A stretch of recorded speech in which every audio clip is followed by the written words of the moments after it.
దినోత్సవానికి వచ్చినటువంటి పెద్దలందరికీ, మన బస్తిపాటి నాగరాజు గారి ఎంపీ గారికి, అట్లా మా ఐఎన్పిఆర్ డిడి మేడం గారికి కొంచెం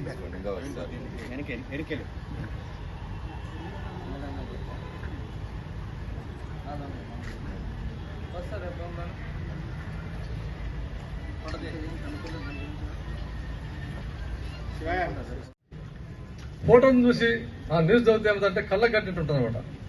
నిజమే జరిగింది కదా అని మామూలు న్యూస్ రాస్తే ఇది ఉండొచ్చు ఉండకపోతుంది అనే ఒక అభిప్రాయంతో ఉంటాం మేము కొంత. ఆ ఫోటోగ్రఫీ అన్నప్పుడు దానికి ఇంకా రెండో మార్గం ఉండదు, ఖచ్చితంగా ఎవిడెన్స్ ఉంటుంది కాబట్టి ఫోటోగ్రఫీ అనేది చాలా చాలా గొప్పది, అందులో ఎటువంటి సందేహం లేదు. అయితే ఇప్పుడున్నటువంటి టెక్నాలజీలో భాగంగా ఈ సెల్ ఫోన్స్ ఇవన్నీ ఎంత వచ్చినా కూడా మీ యొక్క పాత్ర అమోఘమైందని చెప్పేసి తెలియజేస్తా ఉన్నాను. అలాగే ఇందాక చెప్పారు మా సమస్యలు చాలా చాలా విపరీతంగా ఉన్నాయి సార్, అన్ని జిల్లాలో ఉన్నాయి, కానీ మా కర్నూలు జిల్లా ఎందుకు ఈ దౌర్భాగ్య పరిస్థితి అని చెప్పారు. నాకు కూడా చాలా బాధాకరం. ఎందుకంటే ఈ విషయంలో గతంలో కూడా ఇలాంటి వేదికలు మేము ఖచ్చితంగా ప్రెస్ క్లబ్ పెట్టాలని చెప్పేసి రంజిత్ బాషా కలెక్టర్ గారు ఉన్నప్పుడు గతంలో ఆయన నిర్ణయం తీసుకున్నాం. నిర్ణయం తీసుకున్న సార్ కొంచెం ట్రాన్స్ఫర్ కావడం జరిగింది. ముఖ్యంగా మేము మా దృష్టికి కూడా మేడం గారు మాట చెప్పారు, 2 క్వార్టర్స్ ఉన్నాయని చెప్పారు. ఇక్కడ ఈ ప్రెస్ క్లబ్ అక్కడ ఆ 2 క్వార్టర్స్ మీరు అంతా ఐక్యంతో రావాలి. మీరు ఎందుకంటే మీలో మీకు విభేదాలుంటే అది కొంచెం బాధాకరం.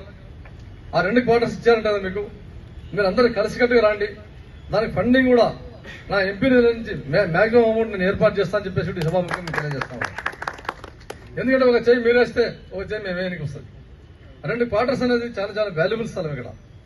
ఎందుకంటే ఈ ప్రిన్సిస్ లో మనకు స్థలం దొరకాలంటే చాలా కష్టం, మీ అందరికి తెలిసిన విషయమే. కాబట్టి ఆ 2 క్వార్టర్స్ విషయంలో మనకు అలాట్ అయినాయి కాబట్టి భేదాభిప్రాయాలు కాకుండా మా సహకారం ఏమైనా ఎవరికైనా చెప్పేంత చెప్పండి, వాళ్ళకి నచ్చజెప్పి కానీ చేస్తాం. మీరందరూ కలిసికట్టుగా వచ్చి ముందు ఆ క్వార్టర్స్ రెనోవేట్ చేసుకుని దాన్ని ఏ రకంగా చేస్తే బాగుంటుంది, దానికి సంబంధించిన ఫండ్ మేము ఎంపీ ల్యాడ్స్ నుంచి కూడా కొంత సపోర్ట్ చేస్తాం. ఖచ్చితంగా మీకు సాధ్యం తొందర దాన్ని మనం ఆ కళను సాధిద్దామని చెప్పేసి తెలియజేస్తా ఉన్నాం. రెండవ అంశం ఇందాక చెప్పారు, మా జర్నలిస్టుల కల్లా రైల్వేలో కరోనా తర్వాత మాకు రాయితీలు ఇవి పోయేశారని చెప్పారు. చాలా ఈరోజు శుభపరిణామం. మీరు ఈరోజు ఈ డే జరగడం కూడా రేపటి ఉదయం సికింద్రాబాద్ లో సౌత్ సెంట్రల్ రైల్వే మీటింగ్ రేపే ఉంది. ఎందుకంటే అక్కడి నుంచి కూడా సిఫార్సు చేస్తాం రేపు. ఈరోజు మా నిర్వహణ మీద ఈరోజు సాయంకాలమే మేము దీన్ని కూడా అందులో పొందుపరుస్తాం.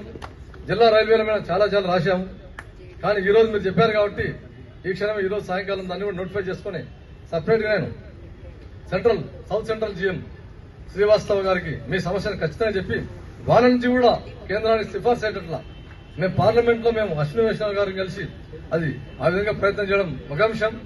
రెండో అంశం ఇక్కడ నుంచి కూడా సౌత్ సెంట్రల్ నుంచి కూడా, ఎందుకంటే భారతదేశంలో సౌత్ సెంట్రల్ గణనీయమైన లాభాల్లో ఉంది వాస్తవంగా, కానీ మనం ఇక్కడ ఉన్నటువంటి వాళ్ళకు సౌకర్యాలు మాత్రం అరకొరగా ఉన్నాయి. కాబట్టి దీన్ని ఖచ్చితంగా ఈ సౌత్ సెంట్రల్ లో దీన్ని ఇంప్లిమెంట్ చేయాలని చెప్పేసి మేము గట్టిగా ప్రతిపాదిస్తామని చెప్పేసి ఈ సభాముఖంగా మీకు తెలియజేస్తా ఉన్నాను.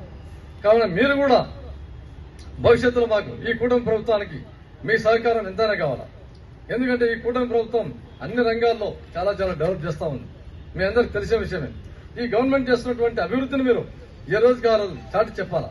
ఎందుకంటే మీ సమస్యలను మీ డిమాండ్స్ తీర్చడంలో మా వంతు పాత్ర ఖచ్చితంగా ఏ మాత్రం కించిత్ లోపం లేకుండా సాధ్యమైనంత తొందరలో మీ సమస్యలు పరిష్కారం అయ్యే విధంగా మేము పాటుపడతామని చెప్పేసి తెలియజేస్తూ, అలాగే మీ సహకారం కూడా మాకు ఎల్లవేళలో ఉండాలని చెప్పేసి ఆశిస్తూ ఈ అవకాశం ఇచ్చినటువంటి పెద్దలందరికీ మరొకసారి నేను ధన్యవాదాలు తెలియజేస్తూ సెలవు తీసుకుంటాను. నమస్కారం.